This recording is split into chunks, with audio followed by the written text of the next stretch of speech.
Turning 70 is a special milestone, not just marking the passage of time, but also symbolizing a shift in lifestyle and perspective on the world. I no longer feel the need to blend into the busy pace of modern society or force myself to be present everywhere. Instead, I have learned to cherish stillness, embrace a slower pace, and appreciate the simple yet profound aspects of life. This is the journey and the reasons that led me to choose this path. In my youth, I often equated being busy with success and self-worth. A packed schedule, rushed appointments, and endless plans made me feel like I was living a meaningful life. But now, as I look back, I realize that this fast-paced lifestyle caused me to miss so many precious moments that life had to offer. Each morning, instead of diving into work or preparing for a hectic day, I take time to savor every sip of my hot coffee. I sit quietly, watching the gentle sunlight filter through the leaves and listening to the cheerful chirping of birds, as if they're greeting the new day. This isn't laziness, it's my way of reconnecting with myself, with nature, and with the present moment. Living at a slower pace has taught me that life isn't a race where the fastest wins. Instead, it's a journey where every step is worth cherishing. When I embraced a slower lifestyle, I felt a sense of lightness and peace that I never had time to notice before. Each moment I live now, I treasure and feel grateful for more than ever. The little things I once overlooked have now become the most meaningful moments. I've come to understand that, rather than racing to achieve something distant, the true essence of happiness lies in savoring each moment of ordinary life. For a long time, I believed that meeting in person was the only way to maintain and nurture relationships. Social gatherings, coffee dates, or dinners were commitments I tried my best to fulfill, even when my body was weary. But over time, I began to realize that connection doesn't always rely on physical presence. Genuine affection can be expressed through other forms, sometimes in ways that are even deeper and more meaningful. A heartfelt phone call, where I can hear the warm voice of a loved one, or a handwritten letter carefully crafted with thoughtful words, are some of the ways I sustain my important relationships. A simple card with a few kind words sent through the mail can bring unexpected joy to the recipient, something that rushed in-person meetings often fail to achieve. I've also come to understand that frequent meetings aren't the only measure of love and care. What truly matters is the quality of the relationship, the depth of our words and actions. A short but sincere conversation, where both parties truly listen and understand, is far more valuable than a lively party filled with shallow interactions, without the pressure of having to meet.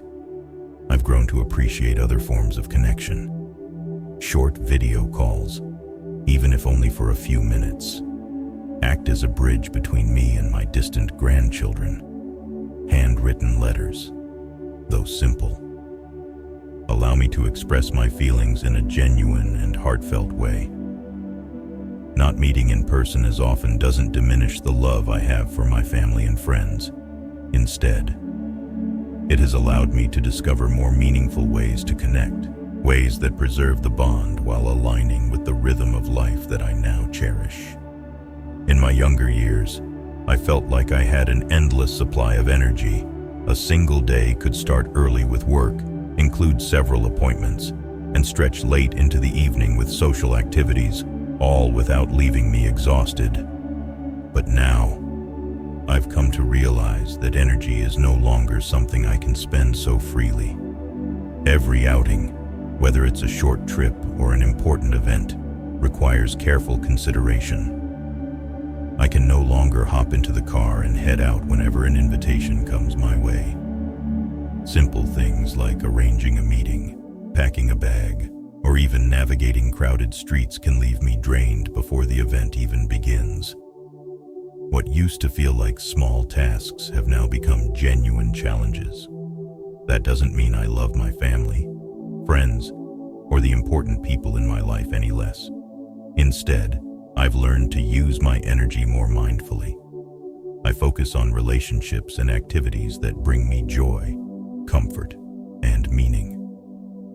I've let go of the need to please everyone because I understand that pushing myself beyond my limits not only exhausts me, but also diminishes the quality of the connections I value. Learning to manage my energy has also taught me that not every invitation needs to be accepted. I choose to invest my energy in what truly matters: a peaceful afternoon spent reading, an emotional and heartfelt phone call, or a rare but meaningful face-to-face meeting. These choices aren't selfish, they are intentional. They allow me to live a balanced and fulfilling life. In the past, visiting friends and family was a natural and effortless part of life. There was no need to announce your arrival in advance. You could simply bring a small gift, a warm smile, and be greeted with open arms. These gatherings were simple and heartfelt, unburdened by any formalities. We'd talk, laugh, and never worry about whether the house was perfectly tidy or if there was a special dish prepared for the guests. But society has changed a great deal nowadays. Even a casual visit often comes with meticulous preparation. The house must be spotless, the meal must be flawless, and even the conversation topics may need to be planned to avoid awkwardness. These small pressures make visits feel less comfortable and sometimes even stressful. I don't want to perform every time I meet friends or family. I don't want to fret over whether my home is tidy enough to host guests, or whether my stories are engaging enough to entertain them. I long for relationships rooted in sincerity, where I can be my authentic self without feeling the need to conform to any standard. These shifts in social norms have also taken away some of the spontaneity in how we connect with each other. Visiting now isn't just about meeting. It has to fit into both parties' schedules, which often diminishes the joy and spontaneity of such interactions. To avoid these pressures, I've opted for ways of connecting that feel more aligned with my values: sending a thoughtful greeting card, writing a handwritten letter, or simply making a quick phone call to check in. I believe the true meaning of connection doesn't lie in how frequently we meet or how perfectly we adhere to societal expectations. It lies in sincerity, in truly listening and understanding one another, whether from afar or up close. These are the relationships that truly matter and stand the test of time. Home is not just a place where I sleep or eat. It is a space where I feel the safest and most at ease. Every corner of my home holds memories deeply intertwined with my life. The chair by the window where I often read, the soft afternoon light filtering through the curtains, or the painting on the wall that has been there since my children were young. These details are not merely objects, they are a part of me, a vessel for peaceful moments and treasured memories. At home, I don't have to try to be someone I'm not or worry about meeting anyone's expectations.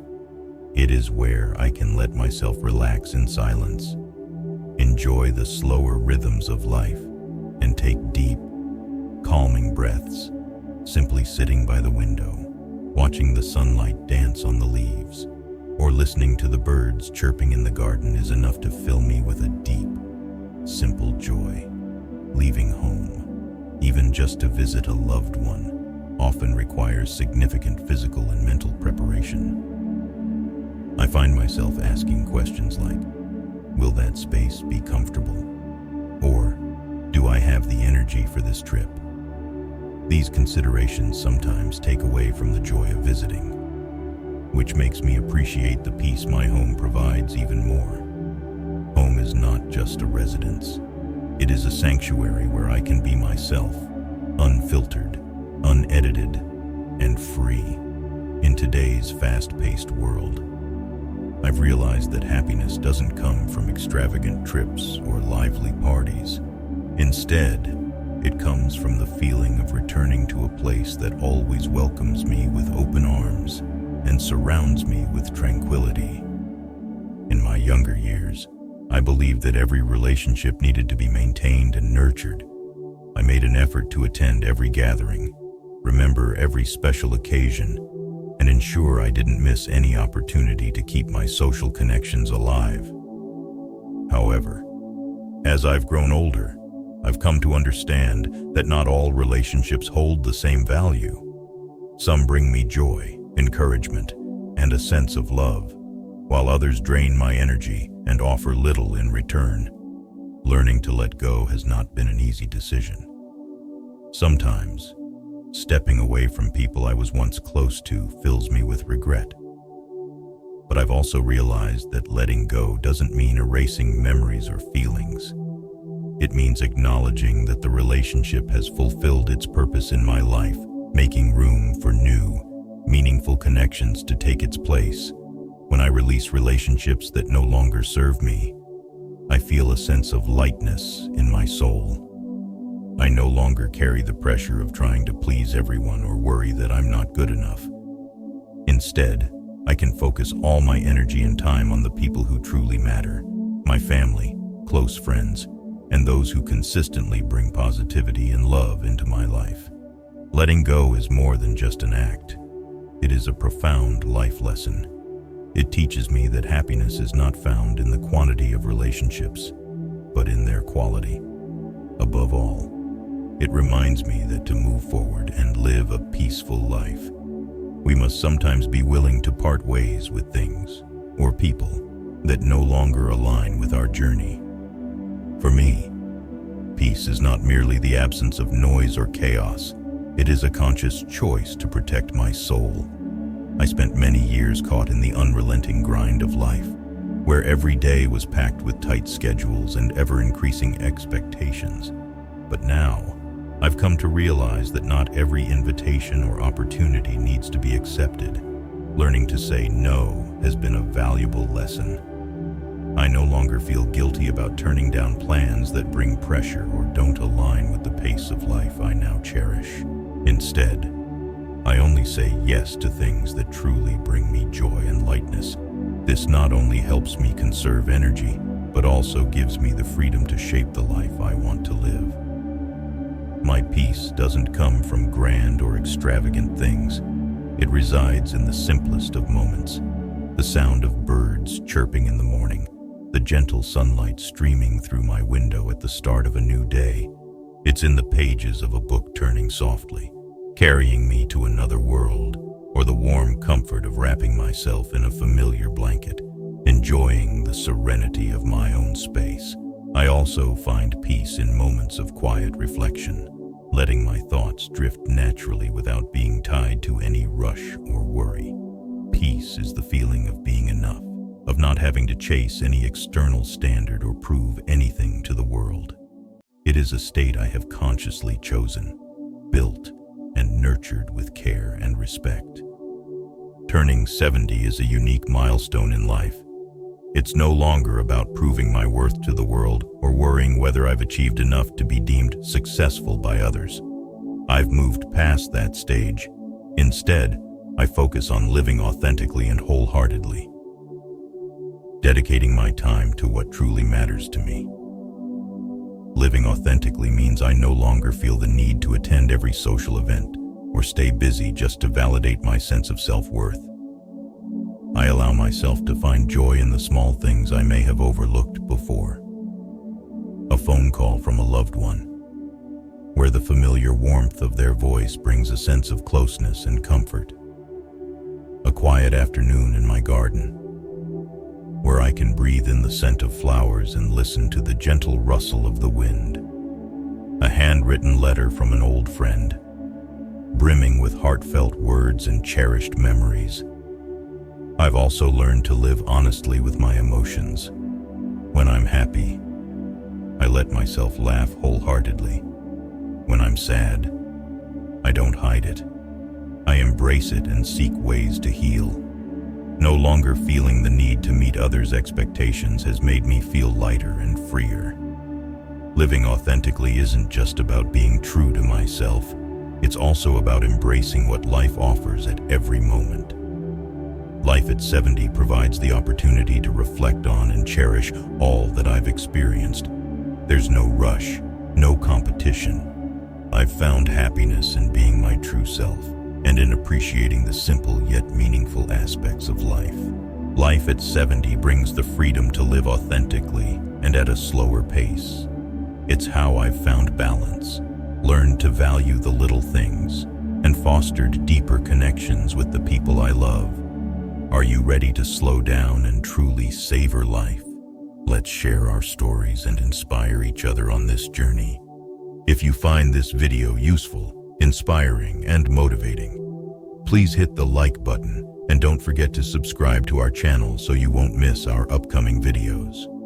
If you enjoyed this video, leave a comment with the number 1. And if you feel the content wasn't quite right, comment with the number 2. Your feedback helps us improve and deliver better content. Thank you for taking the time to watch.